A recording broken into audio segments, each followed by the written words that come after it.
اگر آپ P H D کے لیے آ رہے ہیں تو آپ جو ہے اس کے اورل ایگزام کے لیے وائوا وغیرہ بھی آپ دے سکتے ہیں۔ اگر آپ اپنے کنٹری میں میڈیکل سائنس، ڈینٹسٹ، ویٹنری یا نرسنگ سے ریلیٹڈ کوئی کوالیفیکیشن حاصل کر رہے ہیں تو آپ جو ہے اس سے ریلیٹڈ جو ہے ایڈیشنل جو ہے پلیسمنٹ بھی لے سکتے ہیں۔ If you are doctor in your own country and want to come in UK for take part in PLAB examination، اگر آپ ڈاکٹر ہیں اور انگلینڈ میں پلیب کورس کے لیے، پلیب ایگزام کے لیے آ رہے ہیں، او ایس سی ای ایگزام کے لیے آ رہے ہیں، تو آپ U K standard visitor visa پر وہ ایگزام بھی دے سکتے ہیں، لیکن اس کی ایگزام جو ہے کنفرمیشن پرمیشن کے لیے آپ جو ہے یو کے میں جو کہ جنرل میڈیکل کونسل ہے اس سے پرمیشن لینا ہوگی۔ If you are academic in your own country, اگر آپ اپنی کنٹری میں اکیڈیمکس ہیں یا لیکچرر یا پروفیسر ہیں تو آپ کسی یو کے بیس انسٹیٹیوٹ میں کوئی میٹنگ ذرا کرنی ہے تو آپ اپنے ہوم کنٹری کی آرگنائزیشن انسٹیٹیوٹ سے پرمیشن سے آپ وہ کر سکتے ہیں۔ اگر آپ اپنے کنٹری میں کسی انسٹیٹیوٹ میں ایز اے ریسرچ ورک کر رہے ہیں تو اس سے ریلیٹڈ جو ریسرچ ورک ہے وہ بھی آپ انگلینڈ میں you K standard visitor visa کی لمیٹیشن کے دوران کر سکتے ہیں۔ اگر آپ اپنے کنٹری میں سینئر ڈاکٹر ہیں تو آپ انگلینڈ میں آ کے ایز اے ٹیچنگ جو ہے وہ آپ جو ہے اپنی خدمات انجام دے سکتے ہیں، لیکن یہ پوسٹ آپ کی پرماننٹ نہیں ہوگی، اور آپ کلینیکل جاب بھی کر سکتے ہیں لیکن وہ بھی جو ہے پرماننٹ پوسٹ نہیں ہوگی۔ If you are visiting U K on standard visitor visa for medical treatment, اگر آپ U K standard visitor visa پر میڈیکل ٹریٹمنٹ کے لیے آنا چاہتے ہیں تو آپ یو کے میں آ سکتے ہیں، لیکن وہ آپ کو جو ٹریٹمنٹ ہے وہ پرائیویٹائز کسی انسٹیٹیوٹ سے لینا ہوگا۔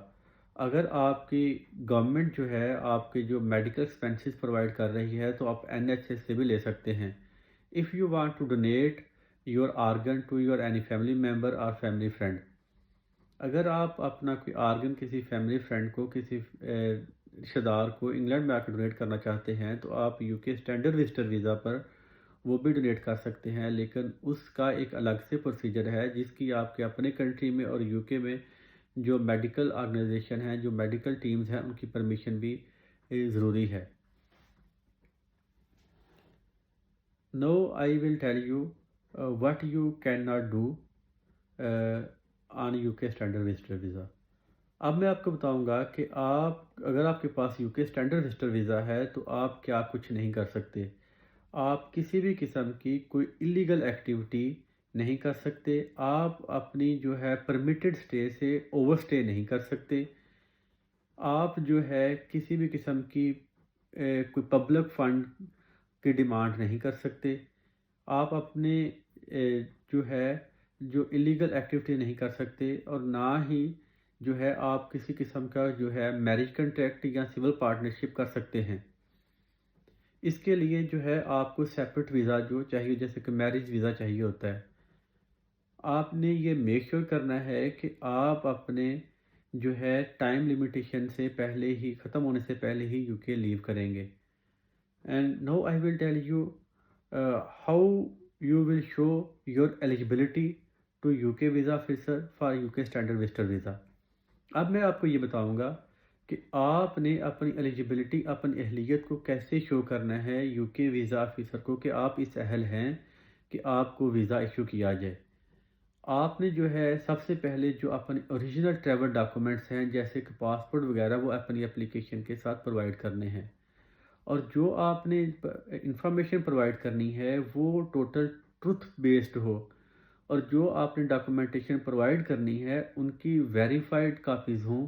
اگر یو کے ویزا آفیسر ان کی ویریفیکیشن ریکوائرڈ کرے تو آپ ان کی جو ویریفیکیشن ہے وہ پرووائڈ کر سکیں۔ اپنی اپلیکیشن کے ساتھ جو آپ نے ڈاکومنٹ اٹیچ کیے ہیں،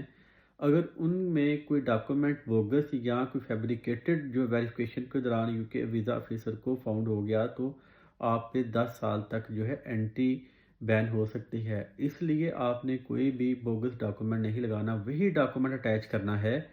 جس کو آپ بعد میں فردر ویریفیکیشن میں ویریفائی کر سکیں. And you have to show UK visa officer that you will leave England at the end of your UK standard visitor visa, and you have all funds, all source of incomes that you will use during your stay in UK on your UK standard visitor visa.